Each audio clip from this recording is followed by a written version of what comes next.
मैं कह रहा हूँ खोलो मुझे। क्यों बांध रखा हुआ है मुझे? अगर हिम्मत है तो सामने से आकर लड़। यह हाथ पैर बांध कर क्या साबित करना चाहते हो कि तुम एक बुज़दिल इंसान हो? और मैं एक बहादुर पुलिस ऑफिसर हूँ जो तुम जैसे गंदे लोगों को बेनकाब कर रहा हूँ। तुम लोग जो सियासत के पीछे गंदे धंधे करते हो, मैं तुम सबको बेनकाब करूँगा। मैं तुम सबको मंजर आम पर लेकर आऊँगा। और तुम लोगों ने जो अच्छाई वाला मकोटा पहन रखा है लोगों के सामने, मैं इसे भी नकाब कर दूँगा।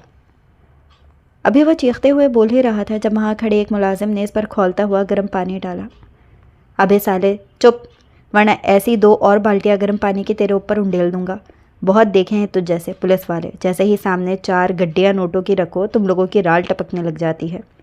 अगर तेरी राल नहीं टपक रही तो क्या हुआ, हमारे पास और भी बहुत सारे तरीके हैं।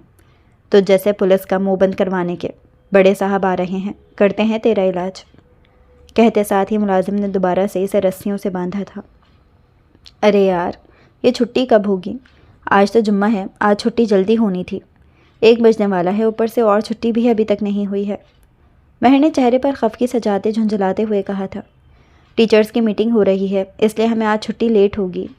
इसकी दोस्त ने फ़ौरन से इसकी तस्दीक की। अरे यार, जुम्मा है और जुम्मे वाले दिन 1 बजे के बाद तो रिक्शे भी नहीं मिलते हैं। सब लोग जुम्मा पढ़ने के लिए चले जाते हैं। अब मैं क्या करूं? इसने परेशान कुन लहजे में कहा। अरे कोई नहीं, आगे से जाकर पकड़ लेना रिक्शा, इसमें कौन सी बड़ी बात है। यार कह तो तू ठीक रही है, मगर हमारे कॉलेज से जाते हुए वहाँ कुछ खाली फैक्ट्रियाँ हैं। वो बिल्कुल सुनसान सा इलाका है, वहाँ से अकेले गुजरते हुए मुझे डर सा लगता है। इसके लहजे में ये सब बताते हुए मासूमियत से ज़्यादा डर था। अच्छा यार, फ़िक्र न कर, अल्लाह है ना तेरे साथ, फिर डर कैसा। हाँ यार, कह तो तू ठीक रही है। वो सब कुछ अल्लाह के भरोसे छोड़ चुकी थी, मगर क्या वो जानती थी कि आज के दिन इसकी पूरी ज़िंदगी बदलने वाली है। अच्छा चल यार, मैं निकलती हूँ, फिर मुझे रिक्शा भी लेना है। ओके ठीक है, अल्लाह हाफ़िज़। खुदा हाफ़िज़ यार। ये रिक्शे कहाँ चले गए हैं, मिल क्यों नहीं रहे? मजाल हो जो कोई एक रिक्शा नज़र आ जाए। इसने झुंझलाते हुए सोचा। ऐसा करती हूँ, थोड़ा सा पैदल चल लेती हूँ, क्या पता चलते चलते रिक्शा मिल जाए। क्या तकरीर कर रहे थे अभी थोड़ी देर पहले? क्या करोगे तुम? सियासतदानों के ख़िलाफ़ दाइम शाह, जो कि एक सियासतदान थे, मगर वो सियासत के पीछे से स्मगलिंग का काला धंधा करते थे। इसमें इनके साथ कुछ और लोग भी मुलव्वस थे। तुम लोग मुझे एक दफ़ा खोलो तो सही, फिर बताता हूँ मैं तुम लोगों के साथ क्या करूँगा। शरफुद्दीन, ज़रा इस पुलिस वाले का मुंह तो बंद करवाओ, कब से बकबक किए जा रहा है। मैंने सोचा अपने आप चुप हो जाएगा, मगर नहीं, अब मुझे लग रहा है मुझे इसका कुछ करना पड़ेगा। दाइम शाह ने माथे पर गहरे बल डाले, अपने सबसे ज़्यादा वफादार मुलाजिम को हुक्म दिया, जो जी साहब जी कहता फ़ौरन ही हुक्म की तकमील कर गया। अगले ही पल मुलाजिम पुलिस वर्दी में मलबूस शख्स को बेदर्दी से मार रहा था, जैसे कल रात ही दाइम ने अपने वफादार मुलाजमों के बल बूते पर उठवाया था। इस पर कभी गर्म पानी डाला जाता तो कभी इसे बेदर्दी से ज़रबों मुक्कों से मारा जाता था। देखो पुलिस वाले, मैं तुझे 2 ऑप्शन दे रहा हूँ, या तो ये पैसे रख ले और अपना मुंह बंद कर ले, या फिर तू अपनी जान से जाएगा। अब ये तो तूने फैसला करना है कि तू क्या चूज़ करता है। देखो, तेरी भी बीवी बच्चे होंगे, ये पैसे पकड़, अपनी बीवी बच्चों के लिए कुछ ख़रीद कर लेकर जा। वो भी खुश, तुम भी खुश, और हम भी खुश।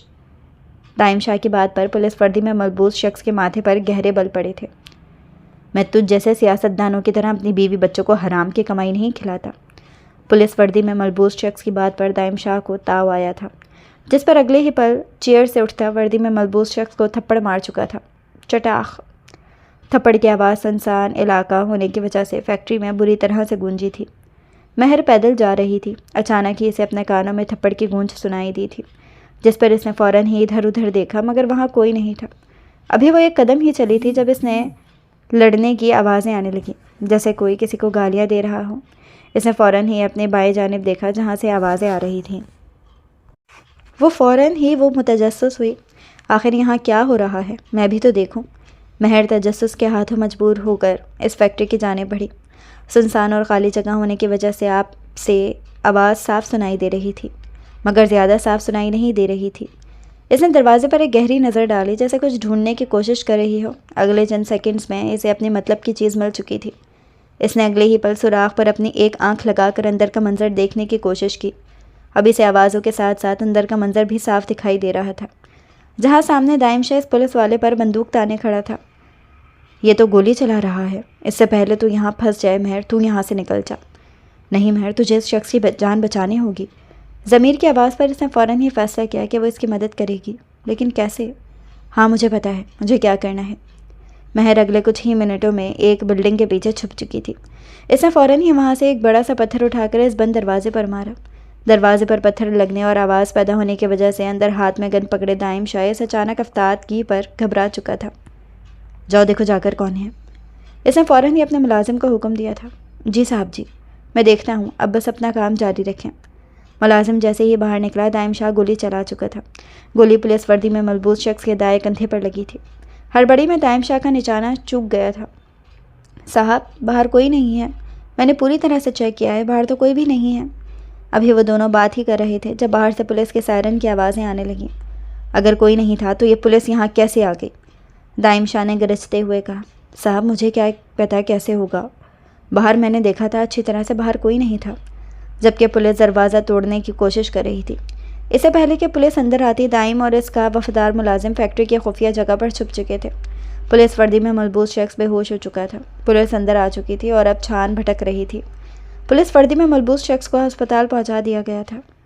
कुछ देर पहले मुलाजिम के बाहर आने पर महल बिल्डिंग में छुप चुकी थी, जो फैक्ट्री से काफ़ी फासले पर भी थी और वहाँ से फैक्ट्री नज़र भी नहीं आ रही थी। एक काम तो हो गया है, अब दूसरा काम करने का वक्त है। ऐसा करती हूँ, पुलिस में कॉल कर देती हूँ, फिर पुलिस जाने और ये लोग जाने। पुलिस को कॉल करने के बाद महर बिल्डिंग की बैक साइड से बाहर सड़क की जानिब चली गई थी। दाइम शाह और इसका वफादार मुलाजिम 1-2 दिन तक वहीं छुपे रहे। दाइम शाह अपने सर्विसेज से पता लगवा चुका था पुलिस को कॉल किसने की थी और इस बात का भी ऑर्डर जारी कर दिया गया था कि जल्द अज जल्द इस लड़की को इसके सामने पेश किया जाए, इससे पहले कि वो लड़की किसी और को जाकर कुछ बता दे। दाइम शाह को उस शख्स का डर तो हरगिज़ ना रहा था। गोली लगने की वजह से और देर से अस्पताल पहुंचाने की सूरत में वो शख्स कोमा में जा चुका था, मगर अब दाइम शाह को सिर्फ और सिर्फ इस लड़की की टेंशन लगी हुई थी, कहीं वो लड़की किसी को जाकर न बता दे और दाइम शाह की पोल खुल जाए। लड़की उठ जा, कब तक सोती रहेगी? फिर नाश्ता भी सही से नहीं करती है ये लड़की। जब कॉलेज लगने में 5 मिनट रह जाते हैं तब ये लड़की दीवारों से टकरे मारती फिरती है। फिर यूनिफॉर्म नहीं इसको मिल रहा होता तो कभी शूज़ रखकर कहीं भूल जाती है। रात देर तक जब मोबाइल इस्तेमाल करेगी तो यही हाल होगा। अम्मा बस कर दें, तेरी हर बात जहाँ मर्ज़ी से शुरू हो मगर मोबाइल पर आकर ख़त्म होती है। हाँ तो क्या मैं कुछ गलत कर रही हूँ? क्या रात 11 बजे तक तू मोबाइल इस्तेमाल नहीं करती है क्या? अम्मा झूठ बोले तो कौवा काटे, मैं रात 10 बजे ही सो गई थी। ये तो तेरी अपनी ही खुराफात है कि मैं रात 11 बजे तक मोबाइल इस्तेमाल करती रहती हूँ। हाय रे ये देसी माँओं की बेइज्जती, जो किसी भी टॉपिक से क्यों ना शुरू हो पर ख़त्म मोबाइल पर ही होती है। अम्मा मेरी यूनिफॉर्म का दुपट्टा नहीं मिल रहा, कहाँ रखा है? महर जो यूनिफॉर्म पहन चुकी थी अब दुपट्टा लेने लगी थी। दुपट्टा सामने ना होने पर इसने फ़ौरन ही अम्मा को आवाज़ लगाई। मुझे क्या पता कहाँ रखा है तूने? जहाँ कल रखा था तूने कॉलेज से आकर वहीं होगा। मुझसे क्या पूछ रही हो? मोबाइल से तेरा ध्यान हटे तो ही तू कुछ सलीका सीख सके, मगर नहीं बस हर वक्त मोबाइल हाथ में होता है। तूने खाक सलीका सीखना है? साथ वाली नूर को ही देख लो, सारा दिन अपनी माँ के साथ काम करवाती है, मगर मजाल हो जो कभी तूने मेरी किसी काम में मदद की हो। लो जी अम्मा। अम्मा तो फिर शुरू हो गई हो।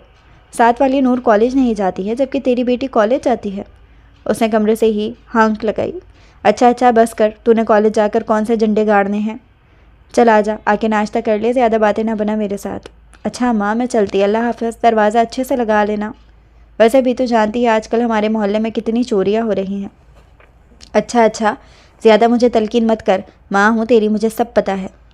ओह मेरी अम्मा मैं तो वैसे ही कह रही थी, तू हर बात पर गुस्सा क्यों कर जाती है? साथ ही इसने अपनी माँ का गाल चूमा। अच्छा चल ज़्यादा मक्खन न लगा, मुझे और कॉलेज जा। फिर तूने रिक्शा भी पकड़ना है। महर का ताल्लुक़ एक मिडिल क्लास फैमिली से था। महर और इसकी अम्मी घर में अकेली ही रहती थी। महर के अब्बू का इंतकाल पिछले साल ही हुआ था, तब से ही वो दोनों एक दूसरे का सहारा थी। ये छोटी मोटी नोक झोंक तो इन दोनों के दरमियान हर 2 दिन बाद ही होती रहती थी। महर रिक्शे में बैठी कॉलेज जा रही थी जब इसे महसूस हुआ कि एक गाड़ी इसका मुसलसल पीछा कर रही है।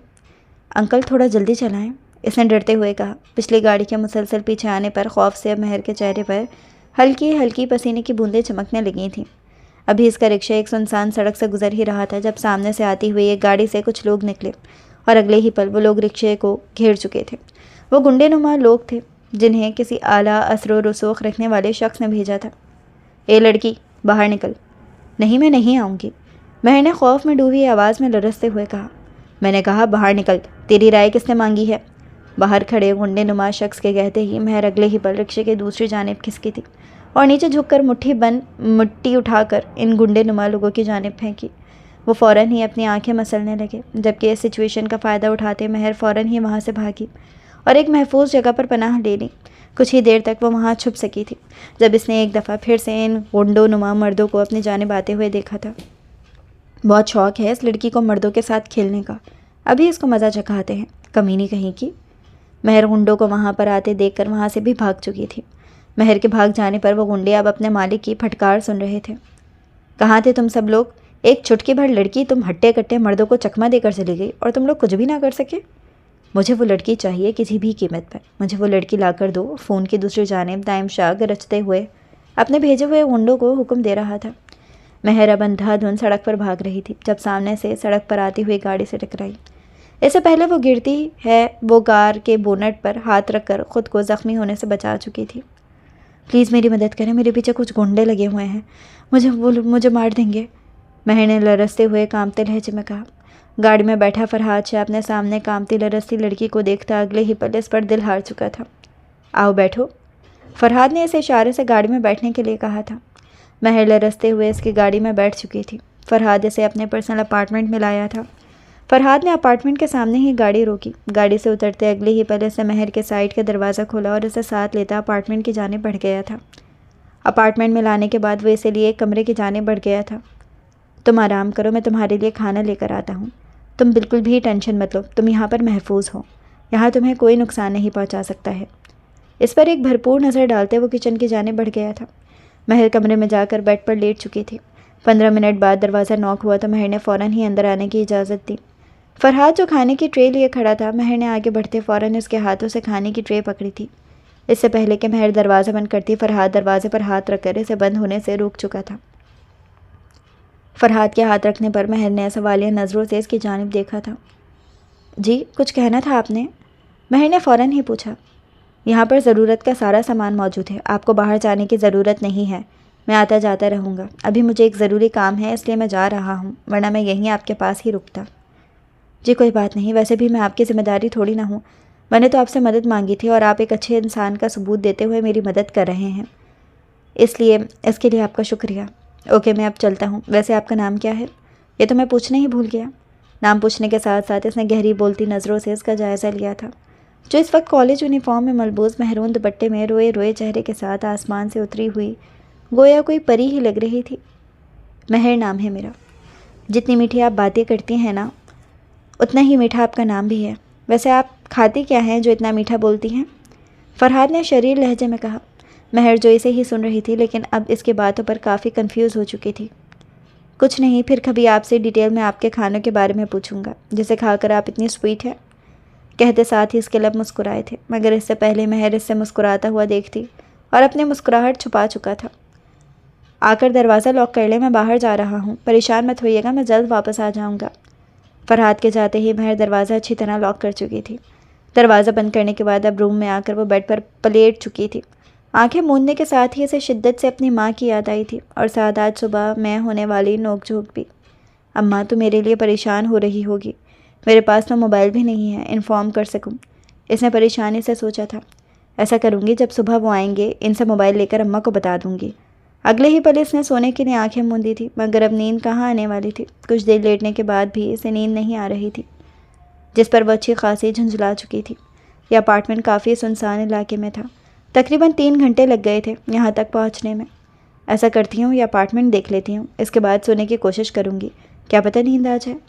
महर अपार्टमेंट देखने की नीयत से फ़ौरन ही बाहर की जानिब लपकी थी। फरहाद अपने बाप के साथ खड़ा गुंडों को डांट रहा था। अपने मोबाइल पर आने वाले नोटिफिकेशन के सबब वो फ़ौरन ही अपने मोबाइल के जाने मुतवज्जा हो चुका था। अभी इसने मोबाइल रखा ही था जब इसे अपने अपार्टमेंट में लगे कैमरों का ख्याल आया, जिस पर इसने फ़ौरन ही अपने मोबाइल से कैमरास को निकाला। इसने कमरों के कैमरे की स्क्रीन पर इस वजूद को पाया, फिर इसका दिल ही ना किया कि वो किसी और की जानिब मुतवज्जा हो। वो फ़ौरन ही वहाँ से निकलता अपनी गाड़ी की जानिब बढ़ गया था। इस वक्त फरहाद शाह हाथ में मोबाइल पकड़े अपने घर में अपने कमरे में बैठा था। इस हसीन दिलरुबा को देख रहा था जो अब फरहाद शाह के रूम का दरवाज़ा खोलने की कोशिश कर रही थी, जो इसके अपार्टमेंट का कमरा था। इसके अपार्टमेंट वाला कमरा अनलॉक ही था, इसीलिए इसे ज़्यादा ज़ब्त आजमाई नहीं करनी पड़ी थी। अगले कुछ लम्हों में वो इसके रूम में थी। वो अपनी गहरी नज़रों से कमरे का जायज़ा ले रही थी। अभी वो ड्रेसिंग मिरर में खड़ी अपना जायज़ा ही ले रही थी जब इसे मिरर में बेड के पास ही फरहाद की पिक नज़र आई थी। महर फ़ौरन ही इस तस्वीर की जानिब बढ़ी थी। अब मंजर कुछ यूँ था, कुछ देर पहले जो आंखें इसके कमरे का जायज़ा ले रही थी, अब वही गहरी बोलती हुई आंखें इसकी तस्वीर का गहरी नज़रों से जायज़ा ले रही थी। लग तो प्यारा रहा है इस तस्वीर में, मगर सिर्फ ये घोड़ा, बाकी मुझे इस आदमी से क्या लेना देना। काश मेरे पास भी ऐसा घोड़ा होता। इसने भी इस घोड़े की हसरत की थी जो इसने तस्वीर में फरहाद शाह के साथ खड़ा देखा था। दूसरी जानिब बैठा फरहाद शाह, जो अपनी तारीफ़ सुनने की उम्मीद में कान खड़े किए हुए था, मगर घोड़े की तारीफ़ सुनकर पूरी तरह से तिल मिलाया था। वो तो अपनी तारीफ़ सुनने की उम्मीद में था, इसके ख़्याल में इस तस्वीर में वो काफ़ी हैंडसम लग रहा था। दूसरा सितम इस हसीन दिलरुबा ने जो इस पर ढाया था, आदमी कहने का, लड़का कहने के बजाय वो इसे आदमी कह चुकी थी। वॉइस के अमराज होने की वजह से वो इस हसीन दिलरुबा की सारी गोहर अफशाइयाँ सुन चुका था, जिसमें सबसे बुरी इसे घोड़े की तारीफ़ लगी थी। दूसरी जानिब अब महर सोने के लिए कमरे में चली गई थी, और ये वो वाहिद कमरा था इसके अपार्टमेंट का जहाँ कैमरा नहीं था। पहले था, मगर ख़राब होने की वजह से और कुछ सुस्ती की वजह से फरहाद शाह ने अब वहाँ दूसरा कैमरा नहीं लगवाया था। और आज इसे अपनी इस हस्ती पर जी भर कर गुस्सा आया था। अगर इसके कमरे में कैमरा होता तो वह इस हसीन दिलरुबा को जी भर कर देख सकता था, मगर अब क्या किया जा सकता था। अब तो जो होना था वो हो चुका था। पिछले 3 दिनों से महर अपार्टमेंट में ही थी। अभी इसने नाश्ते के चंद लुकमे ही लिए थे जब अपार्टमेंट की घंटी बुझी। वह फ़ौरन ही दरवाज़ा खोलने के दरवाजे की जानिब बढ़ी थी। दरवाज़ा खुलते साथ ही इसे सामने ही फरहाद शाह खड़ा नज़र आया था। अस्सलामुअलैकुम। महर ने फ़ौरन ही सलाम किया। वालेकुम अस्सलाम, कैसी हो तुम? फरहाद ने फ़ौरन ही पूछा था। ठीक हूँ मैं, महर ने नरमी से जवाब दिया। जवाब देने के साथ ही इसने फरहाद शाह को अंदर आने का रास्ता दिया था। फरहाद शाह जैसे ही अंदर आया, इसे अपना अपार्टमेंट काफ़ी बिखरा मिला था। दूसरे ही पल इसने महर की जानिब देखा, जो इसे नज़रें चुराती इधर उधर देख रही थी, क्योंकि वो भी महसूस कर चुकी थी फरहाद शाह की नज़रें अपार्टमेंट में फैले गंद से होकर इस पर जमी हुई हैं। वो मुझे सफाई करनी नहीं आती, इसने नज़रें चुराते हुए वजाहत दी। मैंने आपसे कुछ पूछा? आपका अपार्टमेंट जैसे मर्जी गंद डालें। जी? महर ने इसकी बात पर कंफ्यूज होकर इसकी तरफ देखा था, जो अपार्टमेंट को इसकी मिल्कियत कह रहा था। जी हाँ, आपका अपार्टमेंट है अभी है, और आप ही इसकी सफाई करेंगी। मगर कैसे? फरहाद शाह को देखते हुए इसने एहतजाजन कहा। मैं बताता जाऊँगा, आप करती जाइएगा। हैं? आपको करनी आती है सफाई? महर ने हैरत से अपने सामने खड़े फरहाद शाह से कहा, जो रईस तरीन इंसान था। इसका लग्जरी अपार्टमेंट पर्सनैलिटी देखकर महर अंदाज़ा लगा चुकी थी कि वो किस कदर अमीर होगा, मगर अब इसके इंकिशाफ पर वो काफ़ी कन्फ्यूज़ सी हो चुकी थी। इतने अमीर इंसान को सफाई करनी कैसे आती होगी? अभी वो दोनों सफाई करके फारिग ही हुए थे जब बाहर से कुछ शोर की आवाज़ आने लगी। फरहाद का अपार्टमेंट एक ऐसी जगह पर था जहाँ आसपास आबादी तो थी, मगर लोकल आबादी थी। इस कदर शोर पर महर तो काफ़ी घबरा चुकी थी। ये कौन लोग हैं और इस तरह से आवाज़ें क्यों दे रहे हैं? महर ने घबराते हुए अपने सामने बैठे फरहाद से कहा था। पता नहीं, मैं देखता हूँ, तुम फिक्र नहीं करो।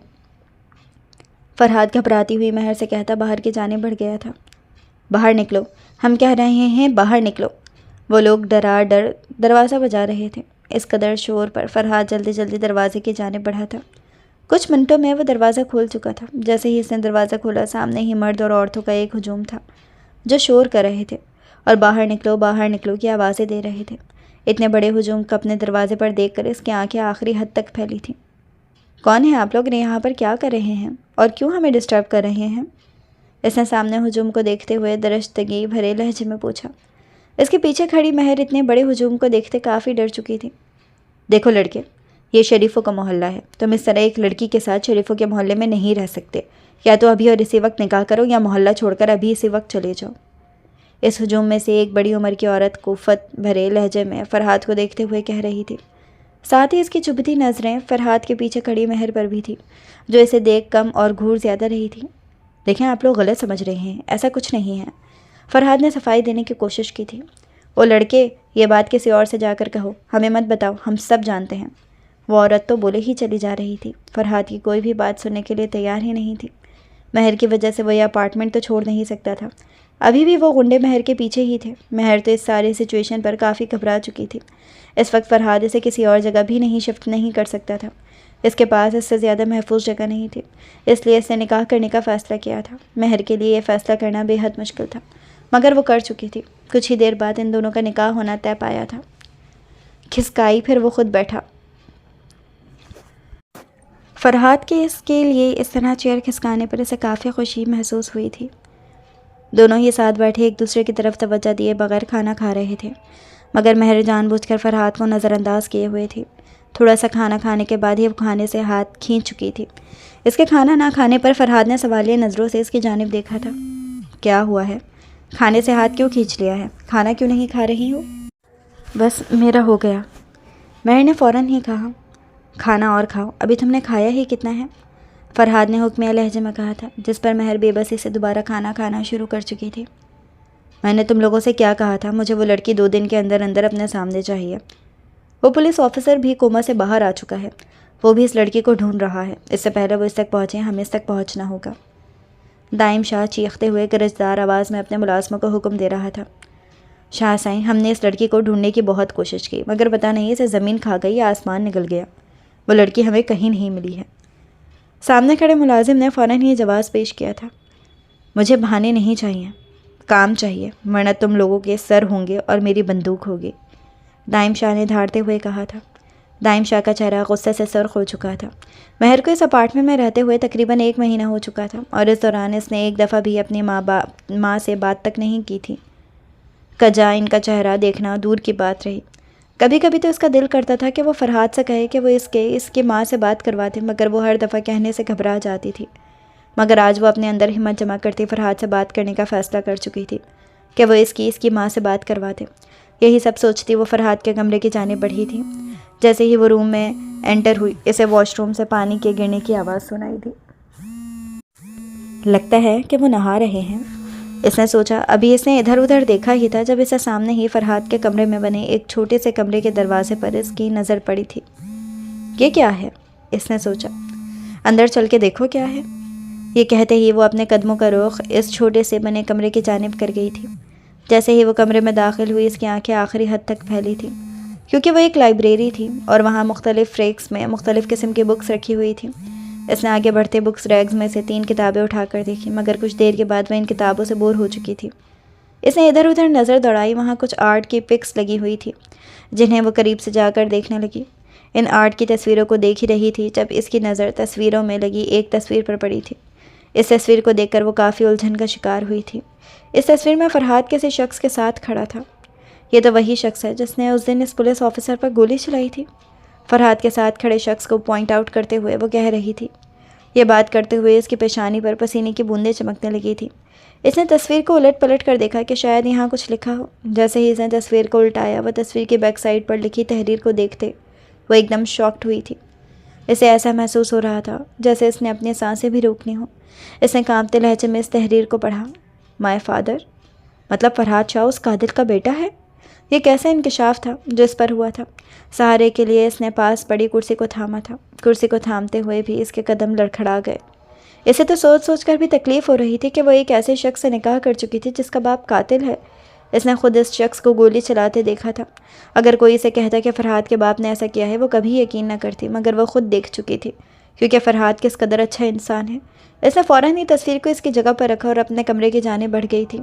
वो काफ़ी डर चुकी थी। फरहाद जैसे ही वॉशरूम से बाहर निकला, इसे एक पल के लिए ऐसा महसूस हुआ था जैसे कोई इसके रूम में आया हो, मगर वो इसे अपना वहम समझता अपने जहन से झटक चुका था। महर अपने रूम में आते साथ ही सर पैर कंबल ताने लेट चुकी थी। वो बस अब सोना चाहती थी और इस अपार्टमेंट से दूर जाना चाहती थी। अब इसे पहले से भी ज़्यादा अपने घर की याद सताने लगी थी। वो अपने ऊपर अच्छी तरह से कंबल ताने लेटी हुई थी जब इसे कमरे का दरवाज़ा खुलने की आवाज़ सुनाई थी। पहले तो वो आवाज़ पर ही काफ़ी घबरा चुकी थी, मगर इसने खुद को रिलैक्स रखा हुआ था। इसे अपने करीब आते कदमों की आवाज़ महसूस हो रही थी जो आहिस्ता आहिस्ता इसकी तरफ बढ़ रहे थे। इसे इन कदमों के साथ साथ अब भीनी भीनी सी परफ्यूम की खुशबू भी महसूस होने लगी थी, ऐसी खुशबू जो फरहाद यूज़ करता था। वो फ़ौरन ही पहचान चुकी थी कि यह फरहाद है। कदमों की आवाज़ अब रुक चुकी थी। अगले ही पल इसे अपनी पेशानी पर नरम गरम सा लम्स महसूस हुआ था जिस पर इसके गले में गुलटी सी उभर कर हुई थी। इसने फ़ौरन ही अपने दोनों हाथों को मुट्ठियों में भींचा था। ने भी दोबारा इस टॉपिक पर कोई बात करने की कोशिश नहीं की थी क्योंकि वो भी जान चुकी थी इसके बात करने का कोई फ़ायदा नहीं होगा। फरहाद इसे कभी यहाँ से जाने नहीं देगा, इसलिए वो यहाँ से भागने का प्लान बना रही थी। महर ने जैसे ही पानी लेने के लिए कमरे का दरवाज़ा खोला ही था जब सामने इसे फरहाद अपार्टमेंट से बाहर जाता हुआ नज़र आया था। इसे फ़ौरन ही दरवाज़ा बंद किया था। जैसे ही फरहाद अपार्टमेंट से बाहर गया, अगले ही पल महर कमरे से बाहर निकलती दौड़ती हुई दरवाजे की जाने बढ़ी थी। इसने दरवाजे को खोलने की कोशिश की। दरवाज़ा लॉक्ड था। दरवाजे को लॉक्ड देखकर इसे काफ़ी मायूसी हुई थी। इस वक्त शाम के 7 बज रहे थे। ये मौसम ना सर्दियों का था और ना ही गर्मियों का था। यहाँ 7 बजे तकरीबन अंधेरा होना शुरू हो जाता था। इसके पास यही मौका था यहाँ से भागने का। फरहाद भी बाहर गया हुआ था। वो जानती थी अब वो देर से ही लौटेगा और ये भागने का वक्त भी अच्छा था, मगर दरवाज़ा लॉक्ड था। हाँ, अगर इसे याद था किचन में की विंडो है, वो छोटी ज़रूर है मगर वहाँ से कूद सकती है, और फ़ौरन ही अपने कमरे की जानिब बढ़ी थी। इसने आगे बढ़ते जल्दी से अलमारी खोली और मोड़े मोड़े चंद हज़ार की नोट निकाले, अपनी मुट्ठी में दबाए थे। अगले ही पल वो किचन की जानिब बढ़ गई थी। कुछ ही लम्हों में वो किचन की विंडो से नीचे कूद चुकी थी। ये इलाका काफ़ी सुनसान था। यहाँ पर घर तो थे मगर काफ़ी दूर दूर बने हुए थे। इस टाइम सभी लोग अपने अपने घरों में अपने अपने कमरों में दुबके बैठे हुए थे। अब इसे काफ़ी डर भी लग रहा था, मगर वो इतनी कमज़ोर नहीं थी। फ़ौरन से इलाके से बाहर निकलती मेन रोड की तरफ जाने बढ़ी थी, जहाँ इसे काफ़ी रिक्शे खड़े मिले थे। वो फ़ौरन ही रिक्शे में सवार होती और ड्राइवर को अपने घर का एड्रेस बताती अपने घर की जानिब चल पड़ी थी। तुमने मुझे बताया था कि तुम CCTV फुटेज निकलवा चुके हो, कहाँ है वो? फ़ौरन मेरे रूम में लेकर आओ। अपने सामने खड़े मुलाजिम को हुक्म देता वो अपने कमरे की जानिब बढ़ गया था। कुछ देर बाद फरहाद अपने कमरे में बैठा लैपटॉप की स्क्रीन पर वो फुटेज देख रहा था, जो उस दिन की थी जिस दिन दाइम शाह ने पुलिस ऑफिसर पर गोली चलाई थी। और ये फुटेज बाहर के एरिया की थी। कुछ मसले मसाइल की वजह से वो इसे पहले हासिल नहीं कर सका था। इस फुटेज में एक लड़की नज़र आ रही थी जिसने यूनिफॉर्म पहना हुआ था और महरून दुपट्टा सर पर लिए हुए थी। फरहाद की आंखें आखिरी हद तक फैली थीं। इसे अचानक ही सांस लेने में दुश्वारी हुई थी। फुटेज में नज़र आने वाली लड़की कोई और नहीं बल्कि महर थी। अगले ही पल इसने लैपटॉप की स्क्रीन को ऑफ किया था और अपनी गाड़ी की चाबी उठाते वो कमरे से बाहर निकलता अपार्टमेंट की जानिब बढ़ गया था। फरहाद जैसे ही अपार्टमेंट पहुंचा है, इसे किसी अनहोनी का एहसास हुआ था। इसने तेज़ी से दरवाज़ा खोला और महर के कमरे की जानिब बढ़ा। जैसे ही इसने दरवाज़ा खोला, कमरे में घुप अंधेरा छाया हुआ था। इसने आगे बढ़ते फ़ौरन ही सारी लाइट्स ऑन की थीं, मगर आगे का मंजर देखते इसकी आंखें आखिरी हद तक फैली थीं। महर वहाँ कहीं नहीं थी। वो फ़ौरन ही दूसरे कमरे की जानिब बढ़ा, मगर वहाँ भी कहीं नहीं थी। वो दूसरे से तीसरे, तीसरे से चौथे कमरे की जानिब बढ़ा था, मगर महर को वहाँ कहीं न पाकर वो काफ़ी परेशान हो चुका था। अचानक इसे किचन का ख्याल आया। वो जल्दी से किचन की जानिब बढ़ा, मगर वहाँ भी कहीं नहीं थी। सामने ही इसे किचन की विंडो खुली मिली थी। वो फ़ौरन ही किचन की विंडो की जानिब बढ़ा। विंडो खुली हुई थी। वो समझ चुका था महर यहाँ से भाग चुकी है। महर घर आते साथ ही अपनी माँ से लिपट चुकी थी। अपनी माँ के गले लगते वो ज़ारो कतार रोना शुरू हो चुकी थी, जबकि महर की माँ अपनी बेटी को इतने अरसे बाद अपने सामने देखते काफ़ी खुश थी। वो महर को लिए कमरे की जानिब चली गई। महर ने इन्हें कत्ल से लेकर अपने निकाह होने तक सब कुछ सच सच बता दिया था।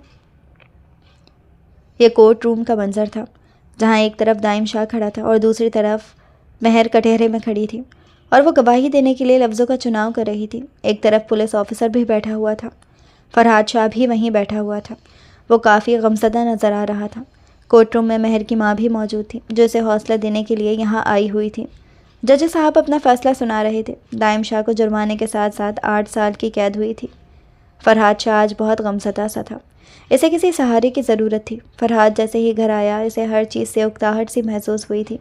इसे इस वक्त सबसे ज़्यादा महर की ज़रूरत महसूस हो रही थी। वो इसके पास जाना चाहता था, मगर वो कहीं नहीं थी। महर इस वक्त अपने घर से थोड़ा दूर अपनी अम्मी के लिए दवाइयाँ लेने के लिए क्लिनिक आई हुई थी। अभी वो दवाइयाँ लेकर क्लिनिक से निकली हुई थी, जब इसे सामने ही फरहाद शाह खड़ा नजर आया था। एकदम इसे अपने सामने देखते वो काफ़ी घबरा चुकी थी। फरहाद शाह इसका हाथ पकड़ते इसके गाड़ी में बिठा गया था। इसने अगले ही पल गाड़ी से निकलने के इरादे से दरवाज़ा खोलने की कोशिश की, मगर फरहाद इसके इरादे को नाकाम बनाता गाड़ी को लॉक कर चुका था। अब वो बेबसी से गाड़ी में ही बैठी हुई थी और इसे इस वक्त सबसे ज़्यादा फिक्र अपनी माँ की हो रही थी। फरहाद शाह इसे अपने घर लाया था और इसे लिए अपने कमरे की जानिब बढ़ गया। अपने कमरे में जाकर इसने इसे अपनी बाहों के हिसार में ज़ोर से भींचा था। कुछ देर बाद महर को अपने गर्दन पर नमी से महसूस हुई थी। वो समझ चुकी थी फरहाद शाह रो रहा है। इसने भी इसे रोने से नहीं रोका था। साथ ही महर ने भी बाहों का हिसार इसके गिर्द बांधा था। फरहाद ने अचानक से चेहरा उठाकर महर की आंखों में देखा। अगले ही पल वो इसकी पेशानी का शिद्दत से बोसा ले चुका था। इसे महर से कोई गिला नहीं था, क्योंकि वो जानता था इसके बाप ने गलत किया है और गलत का अंजाम ऐसा ही होता है। पूरे हॉल को खूबसूरती से सजाया गया था। महर रेड कलर के एक कुर्ते में मलबूस फरहाद के हमरा स्टेज पर बैठी हुई थी। वो दोनों एक साथ बैठे सूरज और चांद की जोड़ी लग रहे थे। इस वक्त महर फरहाद के कमरे में बैठी हुई थी। कुछ ही देर बाद फरहाद अपने दोस्तों से फारिग होता रूम में आया था। जहाँ इसकी दुल्हन इसका इंतज़ार कर रही थी। फरहाद ने कमरे में आते साथ ही अपनी दुल्हन को सलाम किया था, जिस पर महर ने सिर्फ मुँह ही मुँह में जवाब दिया। घबराहट की वजह से इसकी हथेलियाँ पसीने से भीग चुकी थीं। फरहाद ने बैठते साथ ही एक खूबसूरत सा ब्रेसलेट महर के हाथ में जीनत बनाया था। अगले पल वो नरम गरम सा लम्स महर की पेशानी पर जब्त कर चुका था। महर को इस वक्त ढेरों शर्म महसूस हो रही थी। फरहाद महर को अपने हिसार में लिए लेट चुका था। चांद भी इनके मिलने पर काफ़ी खुश था।